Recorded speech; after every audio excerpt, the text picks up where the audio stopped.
নতুন সপ্তাহের জন্য পিতা ঈশ্বরের ধন্যবাদ দিই। পবিত্র বাইবেল হিতোপদেশ 1:7 রাজা সলোমন বলেন, সদাপ্রভুর ভয় জ্ঞানের আরম্ভ। পবিত্র আত্মার সহভাগিতা প্রার্থনা করি বিষয়টি বোঝার জন্য।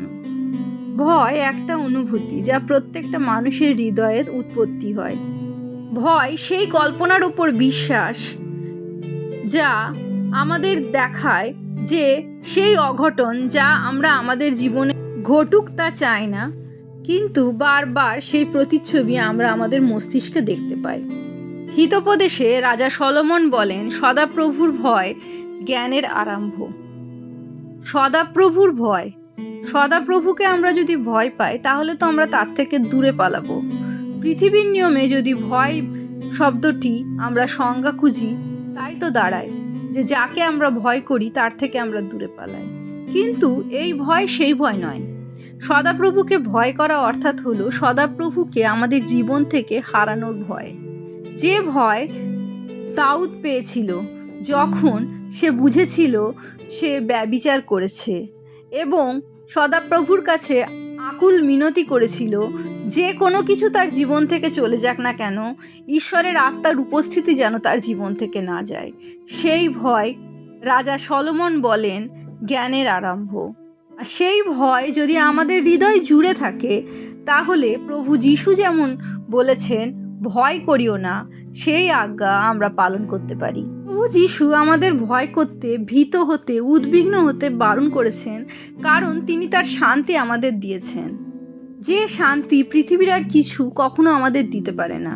সেই শান্তির খোঁজে হয়তো আমরা পাহাড়ে যেতে পারি, অথবা সমুদ্রের ধারে যেতে পারি, অথবা জঙ্গলের নিস্তব্ধতায় যেতে পারি, কিন্তু সেই শান্তি আমরা হৃদয়ে বহন করি।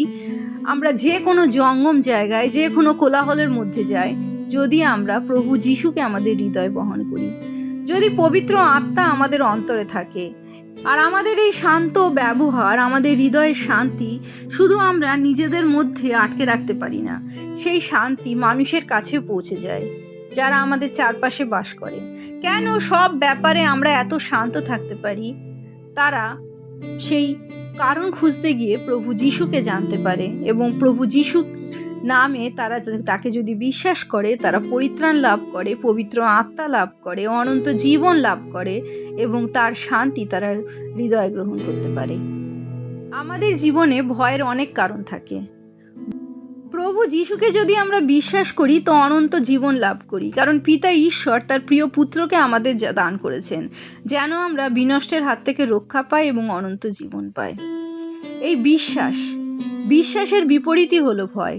আমরা বিশ্বাস করি প্রভু যিশু আমাদের সকল রোগ গ্রহণ করেছেন এবং তার ক্ষতর দ্বারা আমরা সুস্থ হই।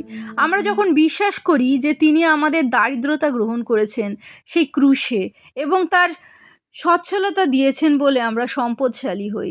আমরা যখন বিশ্বাস করি তিনি আমাদের পাপ সকল গ্রহণ করেছেন এবং তার ধার্মিকতা দান করেছেন, সেই ধার্মিকতা নিয়ে আমরা ধারণ করে আমরা পিতা ঈশ্বরের সামনে দাঁড়াতে পারি এবং তার সন্তান হয়ে উঠতে পারি, তখন আমরা পরিত্রাণ লাভ করি এবং পবিত্র আত্মা লাভ করি।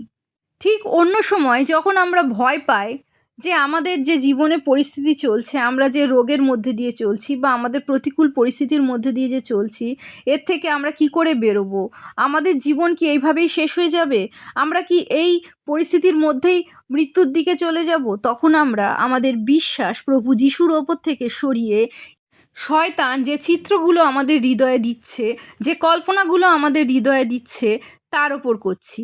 অর্থাৎ প্রভু যিশুর ওপর থেকে বিশ্বাস সরিয়ে আমরা শয়তানের ওপর বিশ্বাস করছি, আর তখনই আমরা উদ্বিগ্ন হচ্ছি, ভয় পাচ্ছি। আর যখনই আমরা ভয় পাচ্ছি তখনই সব থেকে প্রথমে আমাদের হৃদয়ের যে শান্তি তা নষ্ট হয়ে যাচ্ছে। তাই তো সাধু পল বলেন, কোনো বিষয়ে ভাবিত হইও না, কিন্তু সর্ববিষয়ে প্রার্থনা ও বিনতি দ্বারা ধন্যবাদ সহকারে তোমাদের যাচনা সকল ঈশ্বরকে জ্ঞাত করো, তাহাতে সমস্ত চিন্তার অতীত যে ঈশ্বরের শান্তি তাহা তোমাদের হৃদয় ও মন খ্রিস্ট যিশুতে রক্ষা করিবে। তাই যখনই আমরা ভয় পাবো তখনই ঈশ্বরের উপস্থিতিতে এসে ঈশ্বরকে যদি ধন্যবাদ দিই, বিনতি প্রার্থনায় রত হই, তবে আমাদের অন্তরে সেই প্রভু যিশুর শান্তি যা তিনি আমাদের দেবেন প্রতিজ্ঞা করে গেছেন, সেই শান্তি আমরা লাভ করি। আর যদি আমরা আমাদের জীবনে একটা মাত্র ভয়কে আঁকড়ে ধরে থাকি, সদাপ্রভুর ভয়, যা সলোমন বলেন জ্ঞানের আরম্ভ। সদাপ্রভুকে আমাদের জীবন থেকে হারানোর ভয়, এবং তার জন্য সব সময় তার উপস্থিতিতে থাকি প্রার্থনায়, পবিত্র বাক্যে নিজেদের নিমজ্জিত রাখি, পবিত্র আত্মার সহভাগিতায় থাকি। প্রভু যিশুর অনুগ্রহ থেকে আমরা কোনোদিন বঞ্চিত হই না, আর সকল ভয়কে প্রভু যিশুর নামে আমরা জয় করতে পারি। প্রভু যিশুর জয় হোক।